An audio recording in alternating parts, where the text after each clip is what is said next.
Қайырлы күн баршаңызға, каналыма қош келдіңіздер. Бүгін үйде ет болмағанда жасалатын ерекше дәмді тағамның рецептімен бөлісемін. Дәмі ерекше дәмді болып шықты. Егер сіздерге видео ұнап жатса, каналыма тіркеліп, подписка қойуды ұмытпаңыздар. 8 наурызға өзіме сыйлық болсын деп 1000 подписчик жинауды алдыма мақсат қойдым. Сіздерден қолдау күтемін. Алдымен бір ақ пиязымызды 2 бөлікке бөліп, одан ары қарай бөлшектерге бөліп турап аламыз.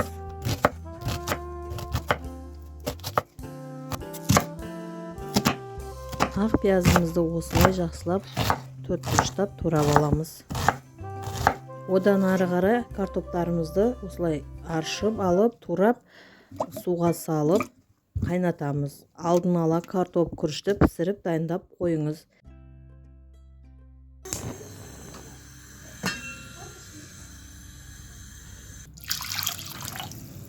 Бір кесе күрішімізді осылай тазалап, жуып алып, пісіріп, суытып қою керек.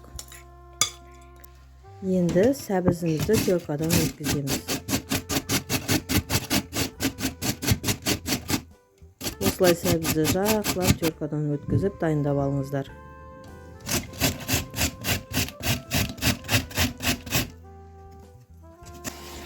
Ақ пияз бен сәбізімізді дайындап алған соң, табамызға май құйып қыздырып, пиязымызды жақсылап әбден солып, қызарып піскенше қуырып аламыз. Пиязды әбден жақсылап біраз қуырыңыздар. Баяу отта жақсылап қуырып аламыз. Піскенше қуырамыз майда.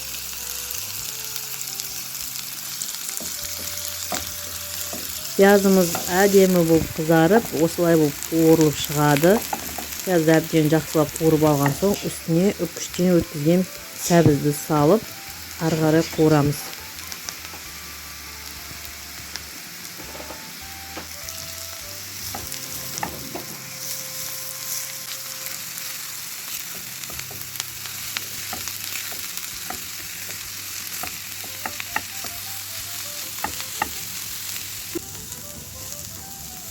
Сәбіз біраз қуырылып солған кезде үстіне көк пияз, укроп, көк шөптерді салып, тағдар қарай қуырамыз. Және үстіне паприка, қара бұрыш, тұз салып, жақсылап араластырып қуырасыздар. Міне қазір осы қуырылып жатқан қуырмашымыздың өзінің дәмі өте керемет болып шығар. Әбден осылай қуырып алған соң, бұл қуырмашымызды суытуға қоямыз. Енді салма дайындауға кірісеміз. Ол үшін бізге 2 жұмыртқа қажет. 2 жұмыртқаны ыдысымызға жарып салып аламыз.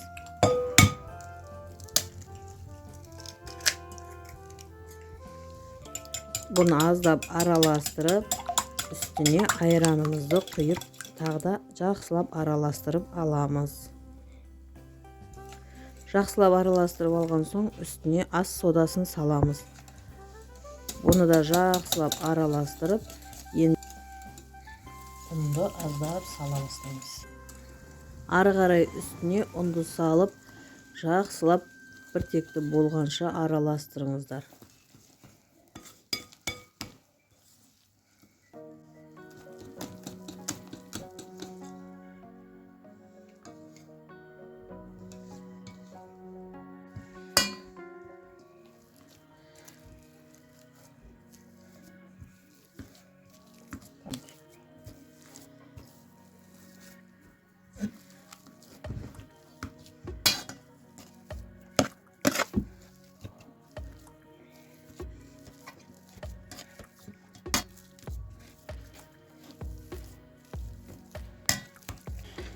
Картопты осылай езіп дайындап аласыздар.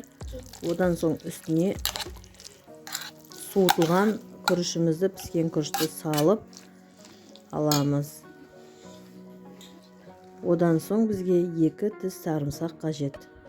Осындай үккіштен өткізіңіздер, немесе ұсақтап турап салсаңыздар да болады.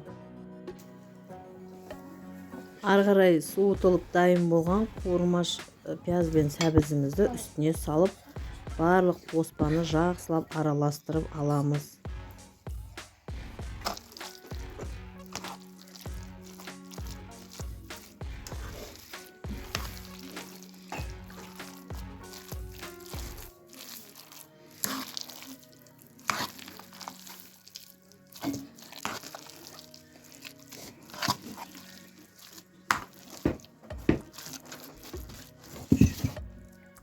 Жақсылап барлығын араластырып алған соң осылай дөңгелектеп формаға енгізіп, барлық қоспаларымызды осылай дайындап аламыз.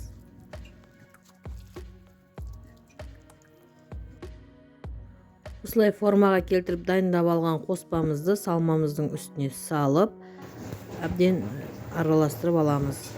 Одан ары қарай майға салып қуырамыз. Дәмі өте керемет болып шығады, ерекше дәмді болады. Жасап көріңіздер, керемет дәмі әдемі болып шықты.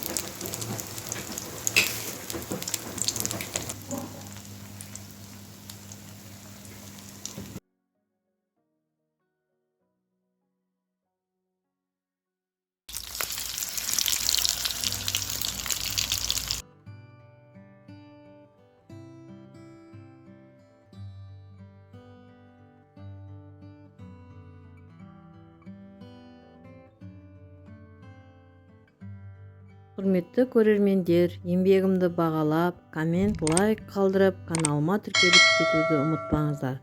Каналды жоғалтып алмас үшін тіркеліп қойыңыздар. Көңіл бөліп қарағандарыңыз үшін алғысым шексіз.